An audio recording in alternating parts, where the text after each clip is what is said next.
Vocês sabem que eles tentaram fazer comigo exatamente o que estão fazendo com a Dilma. Vocês são muito jovens ainda, mas ainda lembrar o que eles falavam de mim em 2005. Vocês estão cansados de saber, isso faz 10 anos. 10 anos que há uma política premeditada de criminalizar o PT. Criminalizar o PT, pelos defeitos e pelas virtudes. O que eu fico chateado é que eles nunca vão reconhecer que nunca antes na história deste país um governo criou instrumentos para combater a corrupção como esses 12 anos de PT neste país.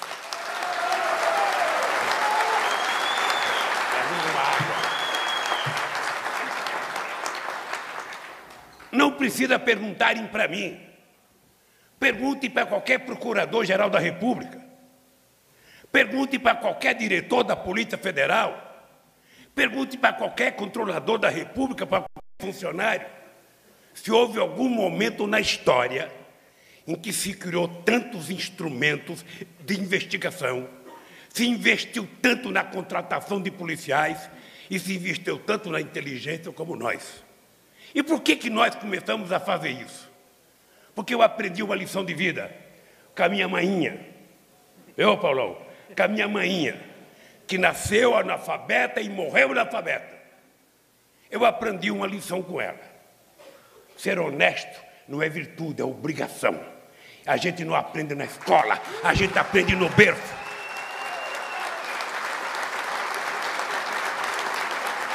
Porque até agora, todos que roubaram têm diploma. Você não viu um analfabeto roubando? 1 centavo. Então, eles têm que saber de que quando a gente fez o que fez para apurar, é porque a gente acha que só tem um jeito de ninguém ser molestado pela polícia e pela justiça. É cada um de nós cumprir com o nosso dever de cidadão, pagar nossas dívidas e a gente respeitar o direito dos outros. Isso, eu não fui na USP aprender, não fui na PUC aprender e não fui em nenhum lugar. Eu aprendi com uma mulher analfabeta que dizia para mim: meu filho, não pegue o que não é seu.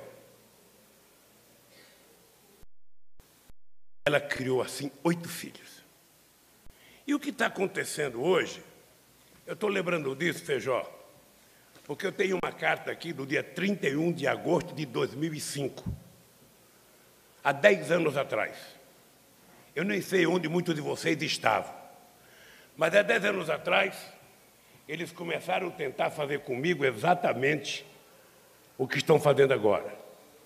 E foi exatamente os trabalhadores, exatamente a partir dos trabalhadores metalúrgicos de São Bernardo do Campo, que saiu uma carta que eu não vou ler, porque a carta é um pouco longa, o Feijó gostava muito de escrever, mas a carta, ela termina criando um adesivo que encheu esse país, que era: mexeu com Lula, mexeu comigo.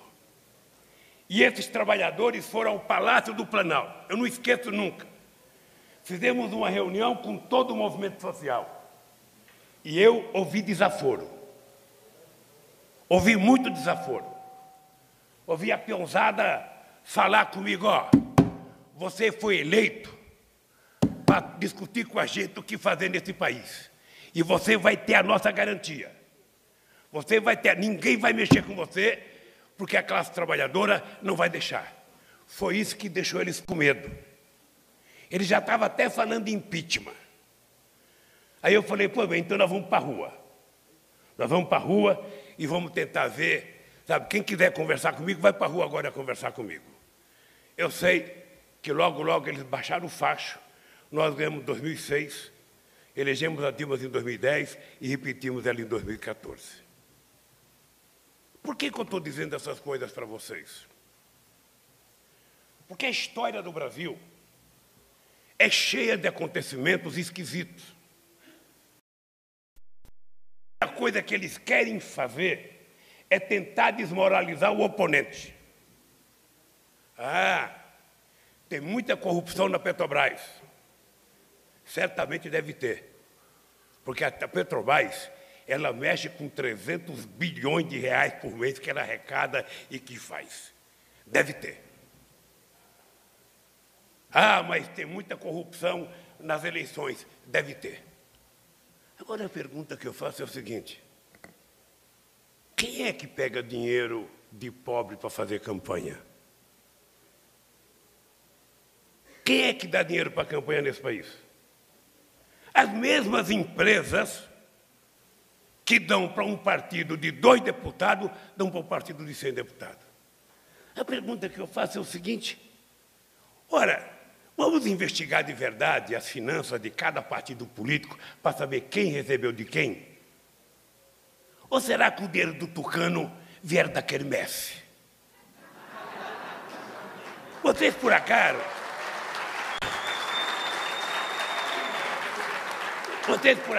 viram algum candidato deles na quermesse de junho, vendendo um churrasquinho? Não, é legal os empresários dar dinheiro, aqui em qualquer lugar do mundo. Nos Estados Unidos, eles disputam para ver quem é o candidato que arrecada mais. É legal. Então, veja, se alguém do PT ou de qualquer partido político pegou 1 centavo ou meio centavo ilegal, ele cometeu um erro e tem que ser punido. Mas vamos parar de tentar criminalizar o nosso partido, porque esse partido não é 1 ou 2 funcionários, 1 ou 2 deputados. Esse partido é muita gente. Esse partido tem milhões de pessoas que criaram esse partido, que muitas vezes andam 2 ou 3 dias de barco para participar de uma reunião, que levam uma galinha para vender, para poder comer na reunião do PT. Esse partido, quem mora no Amazonas, aqui tem muita gente do Amazonas, sabe o que é, e qual foi o sacrifício. E às vezes fico me perguntando, Glover, por que essa bronca do PT? Eu não consigo entender. Só para você ter ideia, o PT, em todas as pesquisas de opinião pública, o PT aparecia com 25%, 30% de partido de preferência nacional. O segundo colocado tinha apenas 5%, ou 6%. A soma de todos os partidos não chegava à metade do PT. Eles estavam governando esse país com a certeza de que o Brasil precisava ser governado apenas para 30% da população. A miséria já estava dada como uma coisa, sabe, da realidade. Pobre era pobre. E pobre era utilizado apenas para fazer discurso em época de eleição. Porque eu não sei se você sabe que em época de eleição, nenhum candidato fala mal de trabalhador. Eles falam mal de banqueiro. Mas muito depois que ganham, governam para os banqueiros e esquecem os trabalhadores. Aqui nós fizemos exatamente o contrário. Nós vamos governar para todos, mas os mais pobres vão ter privilégio. E começamos a melhorar. Aqui neste país, nós provamos de que o pobre não era o problema, o pobre era a solução quando nós começamos a incluir o pobre na economia deste país. Vocês sabem que nessa categoria extraordinária da qual eu faço questão de participar, esse setor empregava, quando eu cheguei na presidência, 1.400.000 trabalhadores. E em 2014, ele já emprega 2.400.000 trabalhadores. Vocês sabem que durante 12 anos, meu e da Dilma, essa categoria recebeu aumento real de salário. Vocês sabem que durante esses 12 anos, 90% dos trabalhadores brasileiros receberam aumento acima da inflação.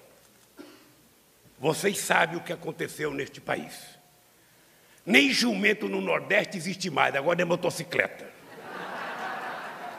Às vezes eu fico pensando o que incomoda uma parte daqueles que não gostam de nós. É a empregada doméstica usar o mesmo perfume da sua patroa? É o empregado dela comprar um carro bom e estar ocupando o espaço dela na rua?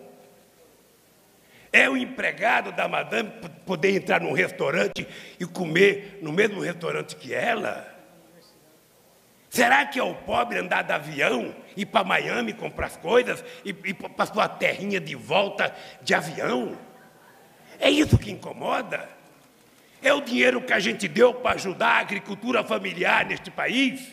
É o dinheiro que a gente deu para comprar os alimentos daqueles que não tinham onde vender os alimentos?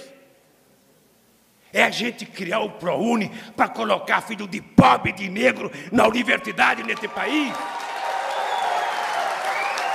É a criação do Pronatec? Eu, quando vejo uma faixa reivindicando mais educação, eu fico me perguntando, essa gente deveria ter reivindicado mais educação e governaram. Porque este país levou 100 anos para ter 3 milhões de alunos na universidade. Dilma e Lula, em apenas 12 anos, chegamos a mais de 7,5 milhões. Ou seja, em 12 anos, fizemos mais do que eles fizeram num século. É isso que incomoda? Será que incomoda, sabe, a ascensão dos mais pobres, um degrauzinho só, nem 2 nós subimos? Um degrau, porque é preciso muito, muito, mas muito mesmo, para a gente estabelecer uma sociedade mais justa. Nós só conquistamos um degrau. E nós queremos mais. Nós temos saúde, temos força. Não pense que a gente se contenta com um degrau, não, nós queremos mais. Eu, de vez em quando, eu falo, eu ficarei feliz neste país o dia que esse país não tiver mais empregada doméstica. O dia que todo mundo tiver que limpar o que suja, cozinhar o que come e lavar a sua roupa e não fazer gente de escravo. É este país que eu acho que nós temos que construir. Um país mais justo, onde todos têm o direito. Nós criamos aqui um programa chamado Vale Cultura. É pouquinha coisa, acho que R$50, que todo trabalhador pode com esse vale ir para o cinema e para o teatro. E depois é o empresário que dá isso, que está na empresa, é um convênio com os empresários. Será que é isso que incomoda? Eu, sinceramente, acho que essa gente deveria ficar agradecida. Eu acho que um dia eles vão de joelho agradecer. Companheira Dilma, perdoa porque nós te ofendemos. Nós queremos pedir perdão porque nunca este país teve uma mulher séria como a Dilma, que combateu tanta corrupção como a Dilma para governar este país.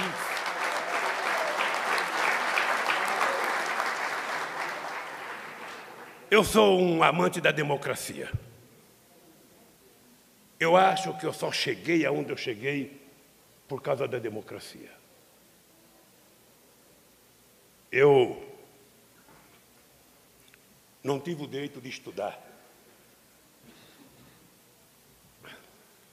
Fui torneiro mecânico e agradeço a Deus, porque como torneiro mecânico virei metalúrgico. Como metalúrgico virei sindicalista. Como sindicalista criei um partido. E com esse partido eu virei presidente da República. E eu acho que nós não temos como retroceder. Nós sabemos que a situação não é das melhores. Mas na vida é assim. Na vida da gente é assim, na casa da gente é assim. Quem é que já não fez um ajustezinho na sua casa aqui? Quem é que não fez? Esse dia eu estava fazendo uma reunião com os moradores sem teto aqui de São Paulo. E uma mulher falou assim para mim, ô Lula, toda vez que meu marido fica desempregado, eu faço um ajuste. Porque eu sou obrigado a dizer para o meu filho, não tem mais sorvete, diminui a internet, não tem mais cinema. Ora, a presidenta Dilma, ela reconheceu já em alguns discursos dela, e é importante a gente fazer justiça. Porque, como eu já passei por isso, e muitos de vocês já passaram dentro de casa, quantas mulheres, que às vezes o marido fica desempregada, fica enchendo o saco, e ela é obrigada a largar do marido? Aí já é mais que um ajuste, aí é um ajuste de conta pesado.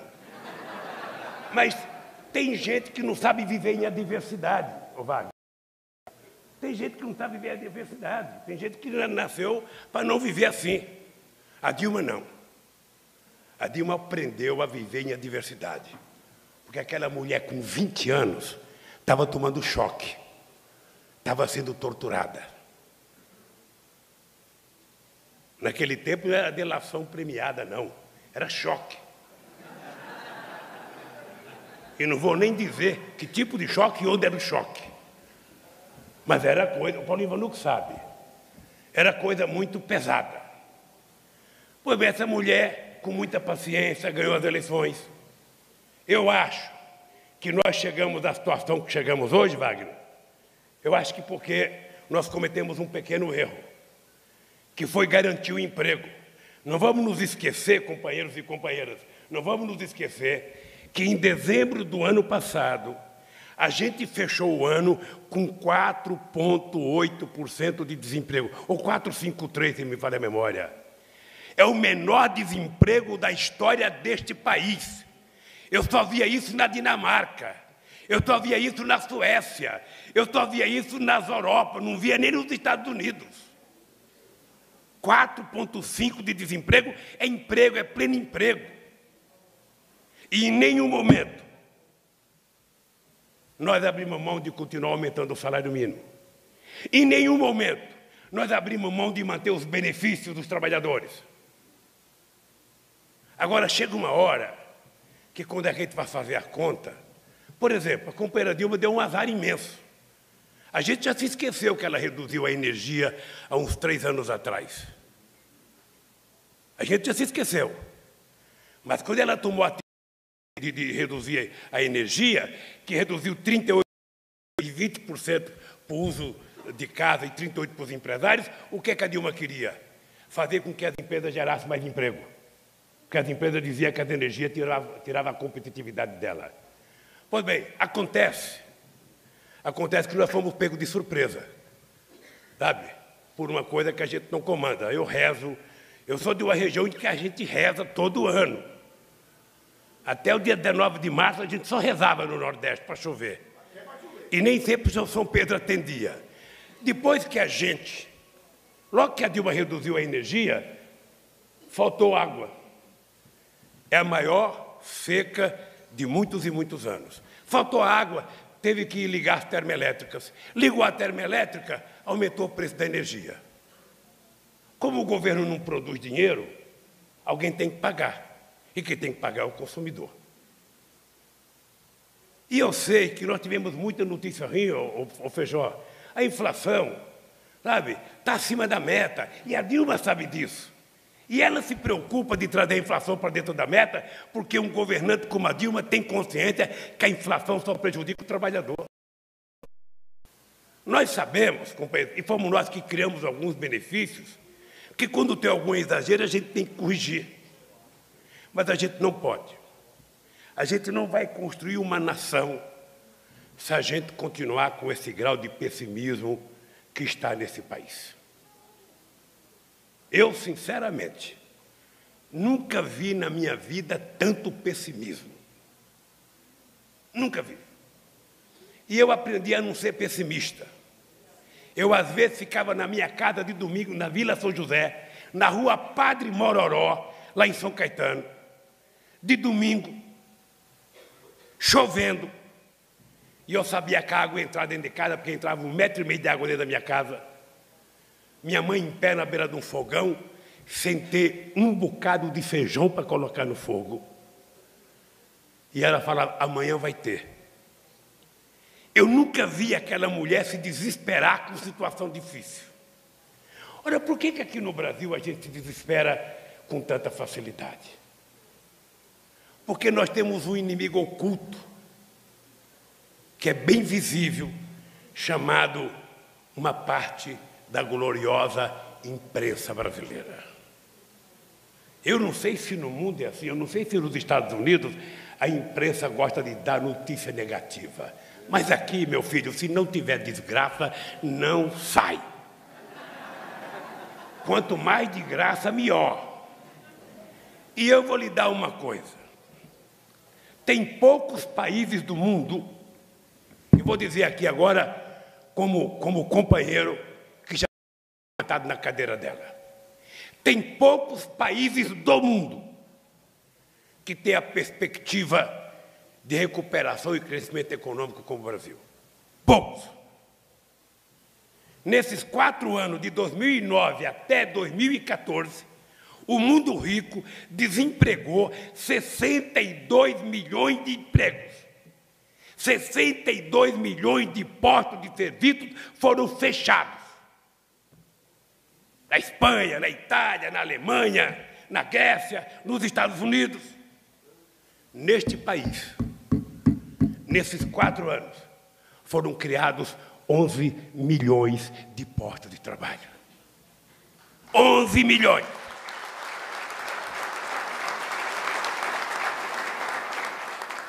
Obviamente, gente, só para vocês saberem, eu já vi a Volkswagen mandar 11 mil trabalhadores num dia.